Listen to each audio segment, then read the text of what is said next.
Our guest this week on Veterans Chronicles is Dr. J. Phillip London, goes by Jack London, retired U.S. Navy captain, and for many years has been the head man, now executive chairman at CACI International, a company that he grew from a very small company to one of the leading companies in the information technology field. And Dr. London, it's an honor to have you with us today. Thank you. Thank you, Greg. It's a pleasure to be here and an honor. Thank you so much for inviting me. Absolutely. Let's start at the very beginning. When and where were you born and raised? Okay, I was born in Oklahoma City, as a matter of fact, and raised there up until the time I left to go to the Naval Academy and 18 years old. So I'm a native Oklahoman and still have ties back to that area. My brother still lives there, and it was a wonderful upbringing from a very, I guess, proper type of environment and a very patriotic environment as well.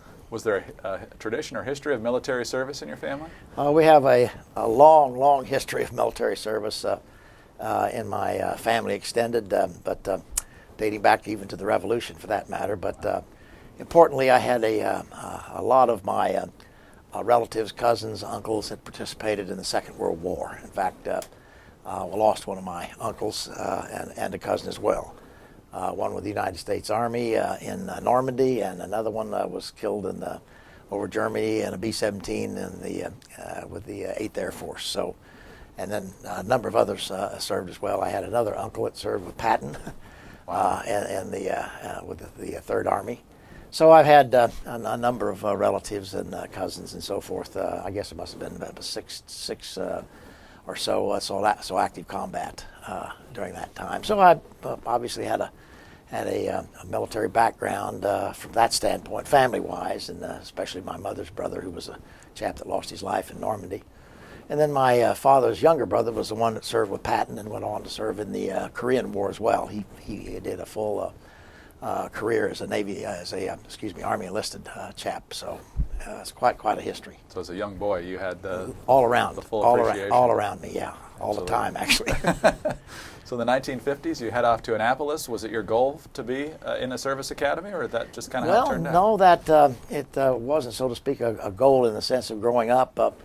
And kind of ironic that I wound up in the Navy, because most of my relatives were Army people, or Army Air Force, Army Air Corps at that point. But I had a very close friend of mine, that a pal, if you will, high school buddy, and his brother was at the Naval Academy and came back on a holiday, Christmas holiday vacation, and had a chance to meet him and talk a little bit about the Academy, and I guess I was sort of bitten with it and learned more about it.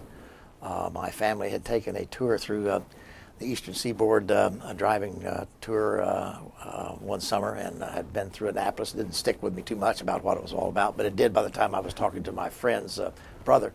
And I got very interested and applied, and the rest of the story is the Naval Academy. Went there in 1955, graduated with the class of 1959. How did your plebe summer go? Hot and humid. No air conditioning in the Bancroft Hall in those days, which was our large dormitory, and right on the Potomac, the Severn River. A lot of steamy, hot days, but I made it through. Endured it, if you will. Learned a lot very fast. Learned what discipline was all about, and had a great exposure to the ethos and culture of the United States Navy there, even that first year. In addition to the discipline, what other qualities from those 4 years at Annapolis do you think served you well, not only in your military career, but also your public career in business? Oh, there's probably a number of attributes, if you will, or certainly the notion of integrity and character, and being dependable, being reliable, the notion of fidelity and loyalty, all of those personal attributes, behavioral attributes, of a personality. I think what makes for a leader, if you will. Those attributes all were part of the curriculum over those 4 years. You could observe it not only in the midshipman brigade, but also in the officers and the programs and the speaking engagements and the significant opportunities we had to hear talks by naval leaders and other government officials from time to time, Secretary of the Navy, for example, So these were times of a great epiphany for a kid from Oklahoma to come into a world that was completely different and completely different in the orientation from a political, national military, national security perspective. So it was indeed quite an opportunity and a great learning experience, and quite frankly changed my life, changed the whole direction of my life, which I'm at this point very happy and pleased to say, and was proud of it at the time. So it was a great experience. 1959, of course, the Cold War was well underway, and a lot of different things happening at that time. Was moving out, yeah. Exactly. As you graduated, was it a time of anticipation, a time of concern? What was the attitude of your class as you graduated? Well, that you're quite right about the overarching or overhanging Soviet military implications of what we were into at those days. We began to, in my last couple of years, begin to focus more on the Russian-Soviet expansion, military expansion, and what they were into. Of course, it was a Sputnik episode with the success of the Russian satellite program, and then, of course, not too long after that, Yuri Gagarin was the first to circumnavigate the globe, a Russian cosmonaut, as you well know. But I would say in '59 we were enthusiastic, optimistic, felt great about going into this naval service at that particular time. We did sense a overarching drama, if you will, on the national stage in terms of national security, and it was something we all thought about.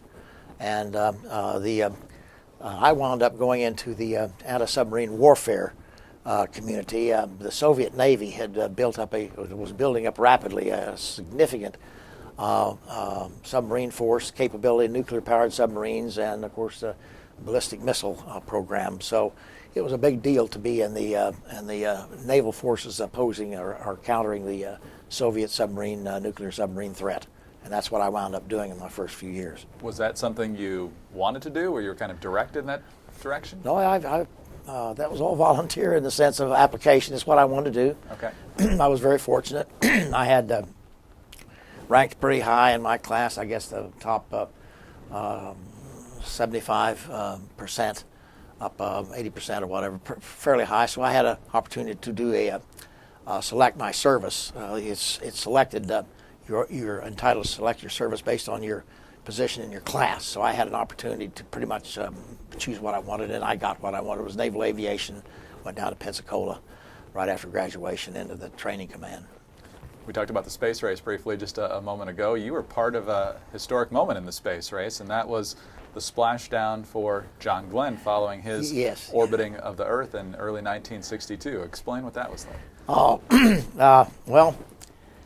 it was probably a euphoric moment for all of us that were involved with it. I was on the USS Randolph, CVS 15. It was an anti-submarine warfare carrier, and my ASW anti-submarine squadron, I was the helicopter squadron that was involved with tracking and training on and pursuing Soviet submarines along with other types of aircraft off this carrier. And so we were assigned the duty, however, in the NASA recovery program. And so we deployed to the Caribbean, and I was part of the recovery squadron. It was HS-7, by the way. And that's helicopter submarine, anti-submarine squadron 7, Hellersron 7. And that famous date was February 20th, 1962. I'll never forget it. And it was a day that it was a bright, sunny, hot day. And turns out that although the squadron was deployed to be the first recovery for him, and were assigned actually to the planned recovery spot or locale where he was to be to land. Trouble was that the good lieutenant colonel overflew the recovery zone and headed downfield, down range, and was recovered by a small destroyer ship. But we were there that day and had all the excitement and enthusiasm of the being on the splashdown team. And of course, he was brought back on the carrier a short while later, and it was one of those days where we had probably 1,000 people up on the deck, and his helicopter came in, and he came back to our big ship from the small ship, and it was one of those days where I must tell you the enthusiasm and the cheers and the shouts that went up was because we were back in space. The United States now had an astronaut that had circled the globe 3 times. On February 20th, 1962, I have a franked envelope from the ship that has a picture of the astronaut and his space capsule and so on, franked, and I mailed it to myself. And I have that framed upstairs. And I also have a picture of a framed photo of John Glenn. I've had the opportunity to visit with him, had lunch with him about 15 years ago or so when he was still in the Senate. Okay. Went down one time, and we've exchanged notes once in a while from time to time, and a Christmas card. He's up in years, as you well know now, but kept up a little bit of a back and forth a little bit over the years because he was very fond of that experience and the ship and the recovery team and all the rest. So it was a wonderful time and a wonderful experience. Well, tremendous to even to know you were part of history later, but to know you were part of history at that moment. I must tell you, the fact that the United States had been successful in that mission was quite a boost for all of us and for the nation as well. Certainly as you well know with President Kennedy's reception and all for Colonel Glenn. Yeah. Incredible moment in the space race, the Cold War, and just for American pride, certainly. Dr. London, we're going to take a short break. When we come back, we'll talk about how you returned to the Caribbean in 1962 for a much different reason when we come back on Veterans Chronicles. Thank you. Can we get that last line again? Oh. Veterans Chronicles, just the last line. Dr. London, when we come back, we'll talk about how you were in the Caribbean later in 1962 for a much different reason. We'll get that story when we come back on Veterans Chronicles. Welcome back to Veterans Chronicles. I'm Ghraib Columbus. Honored to be joined today by Dr. Jack London, Executive Chairman at CACI. He is also the author of 2 books, which we'll talk about a little bit later in the program. One is Our Good Name. The other is Character, the Ultimate Success Factor. Dr. London, just before the break, you were telling the exhilarating story of being on the splashdown recovery team when John Glenn orbited the Earth 3 times in February 1962. Later in 1962, there was a very different situation going on in the Caribbean. That was the Cuban Missile Crisis, and you were also right on the front lines of that very tense time in October of '62. Explain what you were doing and how that... Indeed we were. Again, it was on board the United States naval ship Randolph, the USS Randolph, CVS 15. I was in the squadron, I was Ron 7, and we'd been deployed out in the Bermuda area when we had direction to proceed down toward the Cuban area, but with the idea that there was a significant mission emerging, and away we went. The thing that I like to mention about that time was that it was something that kind of emerged as you went along. It was one day folded after another day. It wasn't something that happened all at once. And the instructions we had were to proceed to that area, to go into a mode of our search, surface search for different kinds of merchant vessels. Of course, we found out not too long after that they were carrying missiles, Russian missiles, on these merchant vessels. The thing that I like to point out, just because it's so dramatically different, was our knowledge of what was going on when we were down there. I'm talking about the junior officers, the junior people, not the captains and the admirals and so forth, but the rank and file of us. We had only the vaguest notion of what was happening. And the command and control of communications that we have today through satellites, through digital devices, through your headsets, all the different kinds of comms, communication stuff we have today, capability, we didn't have it in those days. We didn't have that kind of information. So the rank and file, we were taking our instructions. We knew what we were assigned to do, to go to do a search pattern to look for merchant ships. If we found anything, we would take the photographs and send it back. But when you go through that experience, and then several years later, you're reading about what happened, or you're seeing a movie about the 13 days in October and so forth, and you see all this play out. When you were there, you had no idea this was going on. So it's kind of like it was a different world. And what I see in reading the books and so forth, a lot of books been written about it, and I've read a lot about it. And there's movies have been made about that time, as you well know. It's so interesting for me, having been there, to understand and perceive what little I knew compared to all this elaborate story that unfolded. So I think that was one of the fascinating things that I like to share with people, is how little we knew, the rank and file, as to what was going on. We were ready to do whatever we were assigned to do. I think we did a good job of it, and I'm very proud of having been a part of that experience as well. But it was a very different time. So even by the end of the mission, you still really only had the faintest detail. Yeah. We didn't know about the trading for the missiles in Turkey and all that and so forth. You didn't know that. It's amazing how, I won't say ignorant, that's not the right word, but how unaware we were of what had happened, and only in the broadest terms, but not any of the details that are so fascinating about it at this point. Well, that has certainly changed over the past 50 plus years, and your work has done a great deal in that direction. So we'll truly have. Get to that in just a moment. The rest of your naval career, you served until the early 1970s. I did indeed, 12 years active duty. And during the Vietnam era, what type of roles did you have in the Vietnam area, I had a wonderful experience from a professional standpoint. From 1969 through 71, I was assigned to the Naval Materiel Command. And I worked for a 4-star admiral, a 3-star admiral, as an aide administrative assistant, and tracking a lot of information. The big thing that I like to tell people about it at that time was, even back here stateside, what a high tempo and level of activity we had going on to support that war effort. And one of the biggest things one of the more important things that we worked on was making sure that the munitions, the logistics part of what was maintained, the right kinds of weapons, the right amounts deployed in the right places, all of the support and material components for aircraft to make sure that the aircraft were ready and available for flight. All these kinds of things is what we did. And it was a big effort, a significant effort to make sure that was done. And we worked, my working hours were 7 to 7. 5 days a week, and on call usually 4 or 5 hours on Saturday and sometimes on Sunday.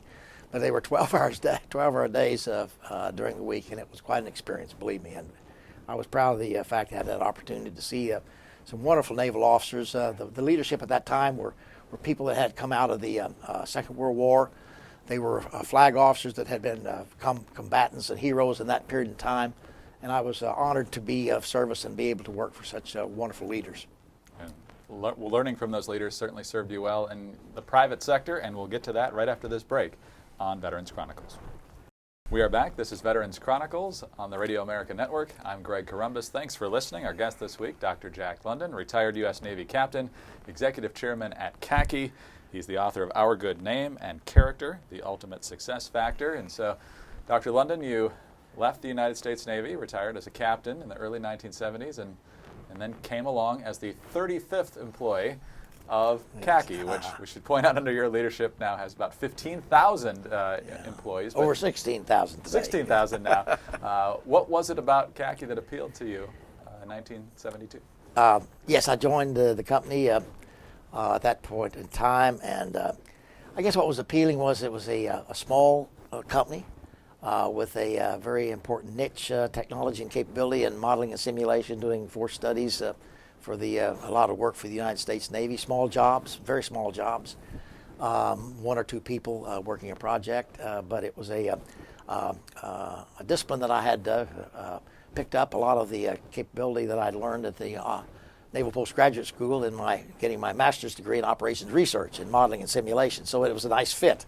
And the company was interested in growing, and I was interested in participating, and I felt I had a lot of things I could offer to the industry. And it turns out my career evolved from there, but I was the employee number 35, and there's over 16,000 with CACI these days. So, but it's been, 40 some odd years too. I guess I joined this, I'm in my 43rd year.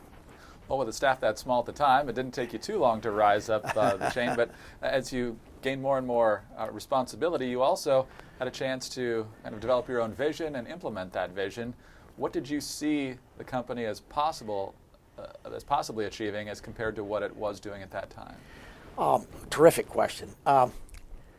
I had I don't know whether it was an instinct or inclination or a perception that the information technology world was going to be a world that exploded in terms of capabilities and robust technologies and so on. And then I must say today, looking back, not only did I get it right, but I really underestimated the potential. I was fascinated with computers in the latter part of my Navy career, even when I was working in the Material Command, as I mentioned. But I could see that there was a tremendous opportunity for information systems. We called it ADP in those days, and MIS, Management Information Systems, and Automated Data Processing. Don't use those terms these days. But the idea that I'm trying to convey here is that I did have a very distinct belief that industry was going to have more opportunity here, because I could see the rapid change. And for the government to be able to take advantage of the most capable systems and capabilities and technologies, they were going to go to the marketplace to do it. It just made sense to me that the competitive market, the competitive side, would be where opportunities were going to be. It turned out not only was I right in that regard, but I was really right. There's a whole world and industry out here in the technology world. A good part of it, of course, is to support the United States government, as well as commerce and industry. But I think getting that part of my vision, if you will, you want to call it that, or anticipating it, was the key to the platform for building CACI as we've gone across these years. We are in information technology, solutions and services. Our application areas are primarily in the Department of Defense area and the intelligence community, and certain parts of the other civil federal organizations where they're interested in high-tech solutions and services. Obviously, information technology has evolved throughout those 40-some years, but really over the past 20 to 25 years, absolutely, it seems to be changing every day. So yes. How tough is it to stay on top of that, and then what's your strategy to do that? Another good question. It is a challenge, needless to say. But we very actively work. For one thing, we do not participate. Our business is not positioned in R&D, research and development. What we do is take the emerging technologies as they come out of the competitive development arena, and we're in the applications business. So we take the technologies and we apply them to our customers' needs and requirements in accordance with what they lay out as their specifications. So it's kind of a matching. We're matching high-tech development with needs and requirements, and putting a CACI's knowledge of how to put this together for the government. So that's our value add. And it's worked very successfully, and of course it's a non-stop activity. There's no such thing as resting on your oars. Every day is a new day, a new technology, a new capability, whether it's in the social media or in the technology capacities, whatever your dimension. There's always something that we've got to be aware of, and we have people that focus on these areas and track them non-stop, 24/7, literally.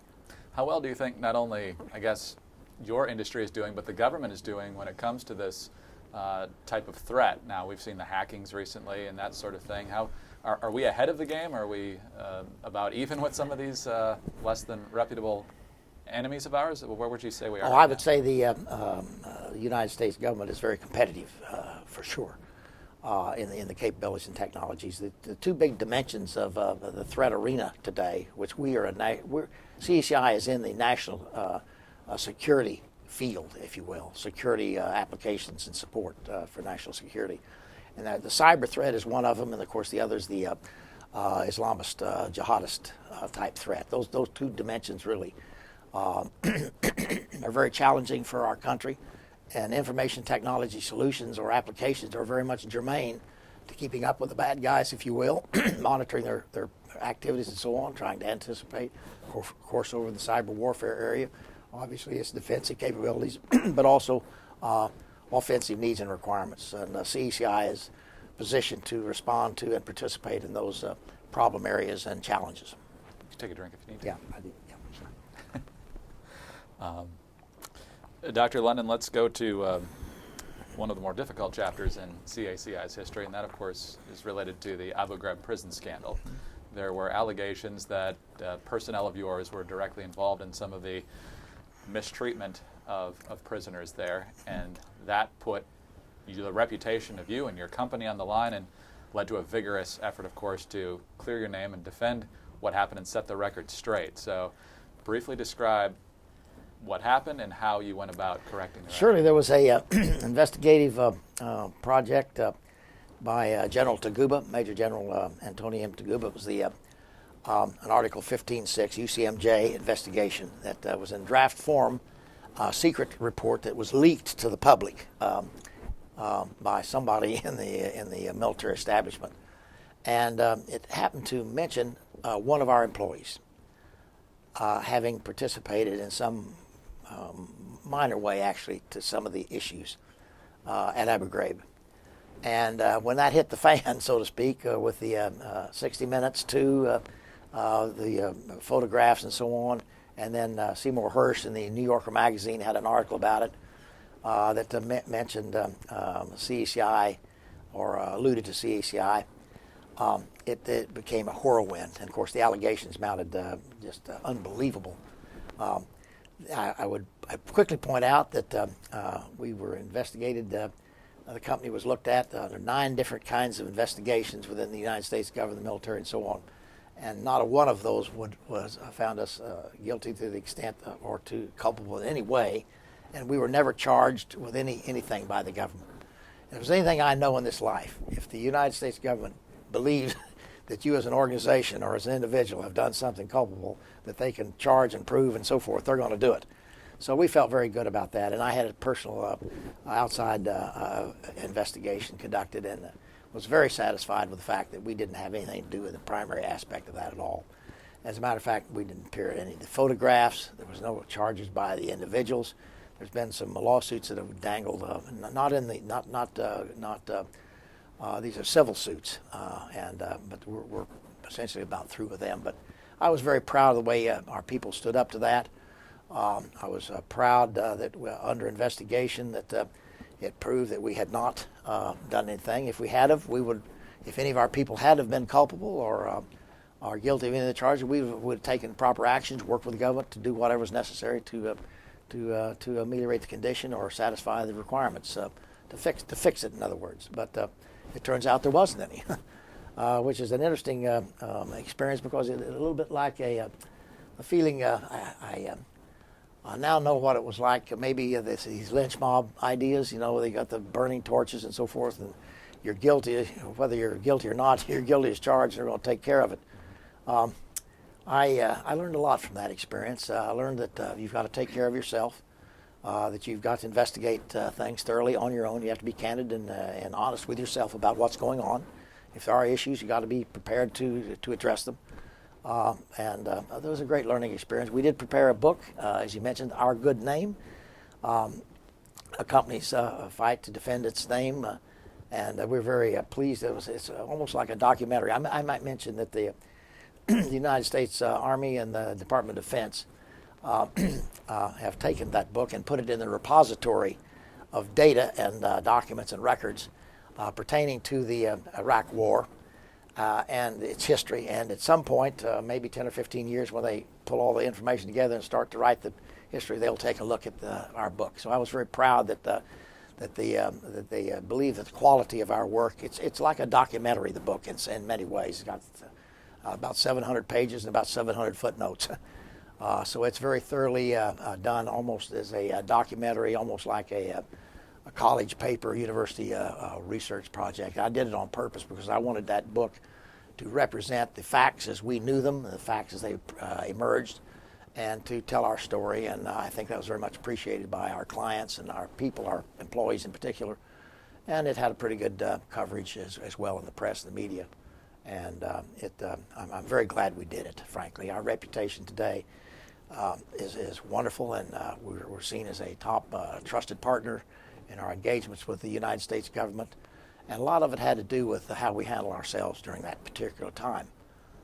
Whether we'd come out with somebody in charge or not, how we conducted and comported ourselves was respected, I think, by our customers and our shareholders. It's great to see you come out on the other side stronger than ever.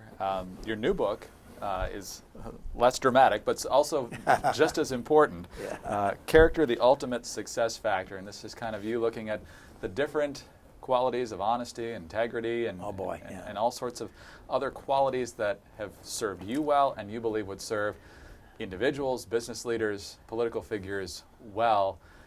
Do you sense an erosion of those kind of values now, and how do we get them back if there is? Well, I was very worried about this, quite frankly, and have been. Let me wind the clock back here a little bit.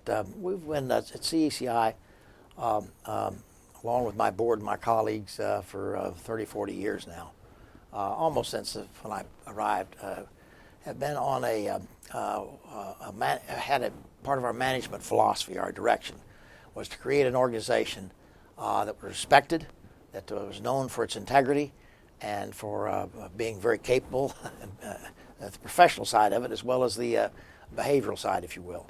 And we've developed our culture over the years, over the decades, and quite frankly, it's one of the things that served us so very well during the Abu Ghraib experience, because we believe that we had a culture of capable people and beliefs in doing the right thing, and we actually didn't believe that probably that there was likelihood that anybody would have done anything, because we screened people, interviewed them, so forth.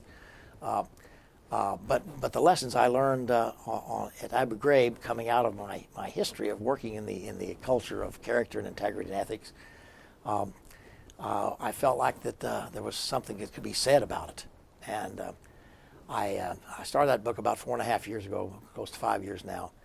And it's ironic how you can observe the continuing to erode the notions of character and integrity. You go back even the last decade with the Enron, the WorldComs.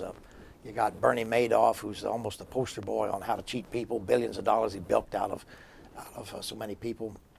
You have the tragedy down here at the Veterans Administration about the abuse of the records and so forth for veterans. You have other kinds of scandals that sexual abuse issue in the Department of Defense now, so widespread. All of these are character related, not only from the individual but from the organization and the leadership. And so I've had a wonderful experience giving some talks. I've been invited to speak in a variety of places. The National Defense University, I was a guest lecturer over there. I've been invited down to the Air Force War College down in Montgomery to be a guest lecturer on the topic of character and integrity. There's a need out there, and I'm a kind of I guess a kind of a one-man band trying to elicit more interest and focus on it, and I'm getting a lot of resonance. There's a lot of appeal to it. People are, I think, in many ways agreeing with my thesis here that we need to do something about it. We've got to turn the corner and get back to an environment where your word is your bond. My father, I was in a small proprietor, and I remember him with his vendors and suppliers and customers. A handshake was the way they cut their deals. They may follow up with a letter a few weeks later or something, but everything was by your word and what your honor was. And we need to get back to that basic idea in our government, and in our industry, and in our commerce, and our banking. It's not just a government issue. It's not just a commerce issue or a banking issue. It's in our society and our culture. The thing that holds our civilization together is trust. I mean, if you pull out your wallet, you've got a bunch of paper in it. It's got symbols of government printed on it. You trust it has value. We trust each other through these mechanisms. And there are lots of other examples I could mention. But when you begin to find that we don't trust each other and it begins to erode, then you're going to have troubles. And my thesis is character is the big issue that we've got to keep promoting and hold out as the way we conduct ourselves. So that's what the book's all about. A lot of personal experiences, a lot of wonderful examples, and a boatload of great quotations about the topic. So terrific. And as you listed off several recent events, it's a topic that's needed more than ever. We're just about out of time, about 60 seconds. Mm-hmm. For 60 years and counting now, you have served our country in one way or another, from your entrance to the U.S. Naval Academy, through your naval service, to now serving the government, the military, in all sorts of different ways through CACI. What has that time meant to you? I've been very humbled by the opportunity and the fact that I've been able to serve. I believe in this country. I am an old-fashioned patriot. I believe in what makes this country great. It's people, it's integrity, it's tolerance of one another, it's willingness to work together to find ways to solve issues. I'm very proud of this country, and I'm honored to have been and blessed to have been born in this free world. I've been around this world 3 or 4 times and two or three times around the world completely. And I've seen other ways of life, other governments, other ways people have existed, and some of them are very admirable and some of them are fascinating. But there's nothing like the freedom we have here. The integrity of our system, our governmental, our rule of law, our constitutional way of governing ourselves is truly remarkable. And I'm very proud to have had the opportunity to be in this environment, and I encourage others to think of their blessings in this community, in this country as well. Dr. London, thank you very much for your service, your ongoing service, and thank you very much for your time with us today. It's my honor. Thank you, Greg. Nice to be with you. Thank you, sir. Dr. Jack London is the Executive Chairman at CACI. He is a graduate of the U.S. Naval Academy, served all the way up to the rank of captain in the United States Navy. He is the author of 2 books, Our Good Name, A Company's Fight to Defend Its Honor and Get the Truth Told About Abu Ghraib, and Character, the Ultimate Success Factor. I'm Greg Columbus. This is Veterans Chronicles.